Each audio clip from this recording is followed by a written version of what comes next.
بسم اللہ الرحمن الرحیم۔ جنابت کیا ہوتا ہے؟ غسل جنابت کا مسنون طریقہ: جب رات کو میاں بیوی ہم بستر ہوں تو صبح کو نماز فجر سے پہلے جو غسل کیا جاتا ہے اس غسل کو غسل جنابت کہا جاتا ہے۔ غسل نہ کرنے تک ناپاکی کی حالت میں رہنے کی حالت جنابت یا جنبی ہونا کہتے ہیں۔ غسل جنابت کرنے کا مسنون طریقہ درج ذیل ہے۔ سب سے پہلے نیت کریں، دونوں ہاتھ دھوئے جائیں، پھر شرمگاہ کو دھویا جائے، خواہ اس پر نجاست لگی ہو یا نہ لگی ہو۔ پھر مکمل وضو کرنا چاہیے۔ پہلے داہنے کندھے پر 3 مرتبہ پانی بہانے کے بعد بائیں کاندھے پر 3 مرتبہ پانی بہائیں۔ اس کے بعد سر پر 3 مرتبہ پانی ڈالیں، رگڑ کر سارے اعضاء کو دھو لیں اور جسم کو اس طرح ملیں جیسے جسم پر تیل لگایا جاتا ہے۔ قبلہ رخ ہو کر غسل نہیں کرنا چاہیے۔ ضرورت سے زائد پانی نہیں بہانا چاہیے۔ تنہائی میں غسل کرنا چاہیے۔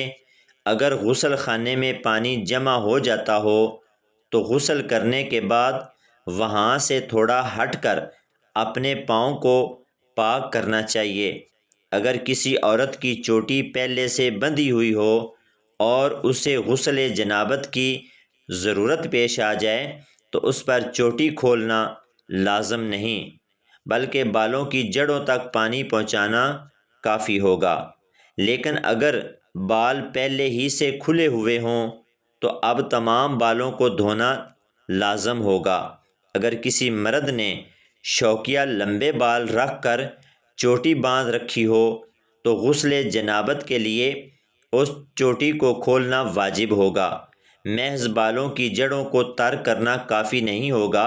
اگر دانت کھوکھلے ہوں اور ان میں کھانا وغیرہ پھنس گیا ہو یا ناک میں رطوبت بھری ہوئی ہو تو اسے نکالے بغیر بھی غسل صحیح ہے، لیکن بہتر یہ ہے کہ دانت اور ناک اچھی طرح صاف کر کے ہی غسل کرنا چاہیے۔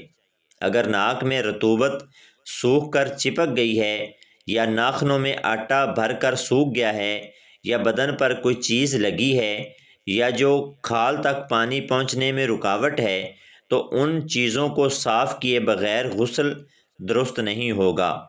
جس نے منہ میں مصنوعی دانت کی بتیسی لگا رکھی ہو تو غسل کے لیے بتیسی باہر نکالنا ضروری نہیں ہے، البتہ بہتر یہ ہے کہ دانتوں کو نکال کر کولی اور غرغرہ کیا جائے۔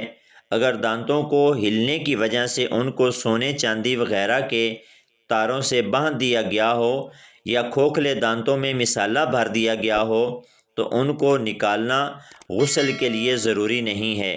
محض اوپر سے کولی کرنے سے غسل درست ہو جائے گا۔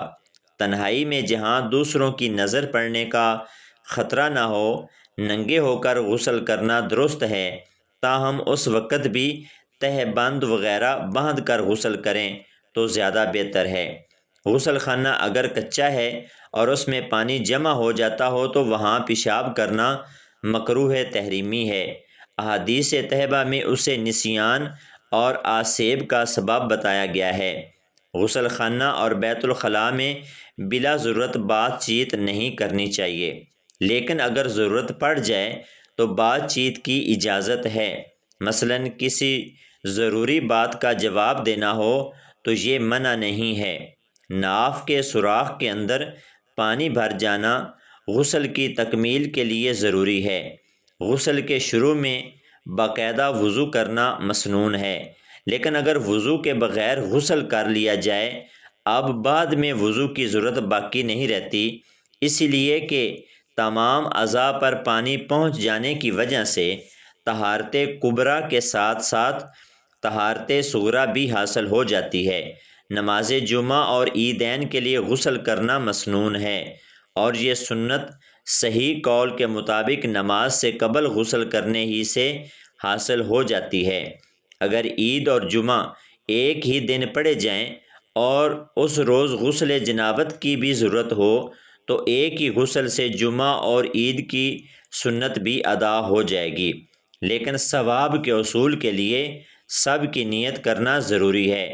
حج اور عمرہ کا احرام باندھتے وقت اور میدان عرفات میں زوال کے بعد حجی کے لیے غسل کرنا مسنون ہے۔ حضرت ابو ہریرہ بیان کرتے ہیں، رسول اللہ صلی اللہ علیہ وسلم نے فرمایا، کیا میں تمہیں ایسا عمل بتاؤں جس کے ذریعے اللہ خطائیں معاف کر دیتا ہے اور درجات بلند کرتا ہے؟ صحابہ نے عرض کیا، کیوں نہیں اے اللہ کے رسول، ضرور بتائیں۔ آپ صلی اللہ علیہ وسلم نے فرمایا، ناگواری کے باوجود مکمل طور پر وضو کرنا، مساجد کی طرف زیادہ قدم چل کر جانا اور نماز کے بعد دوسری نماز کا انتظار کرنا، یہی بہتر عمل ہے۔ حضرت ابو ایوب جابر اور انس سے روایت ہے کہ جب یہ آیت، اس میں ایسے لوگ ہیں جو اس بات کو پسند کرتے ہیں کہ پاک صاف رہیں، اور اللہ پاک صاف رہنے والوں کو پسند کرتا ہے۔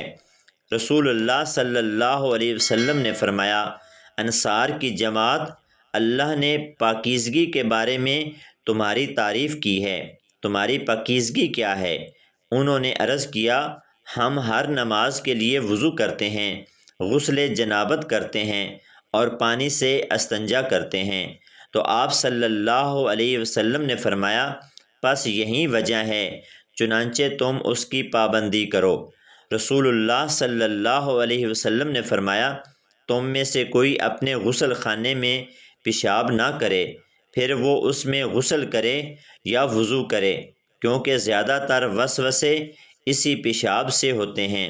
دعا ہے کہ اللہ تعالیٰ میرا سنانا، آپ کا سننا اپنی بارگاہ الہی میں قبول اور منظور فرمائے، آمین ثم آمین۔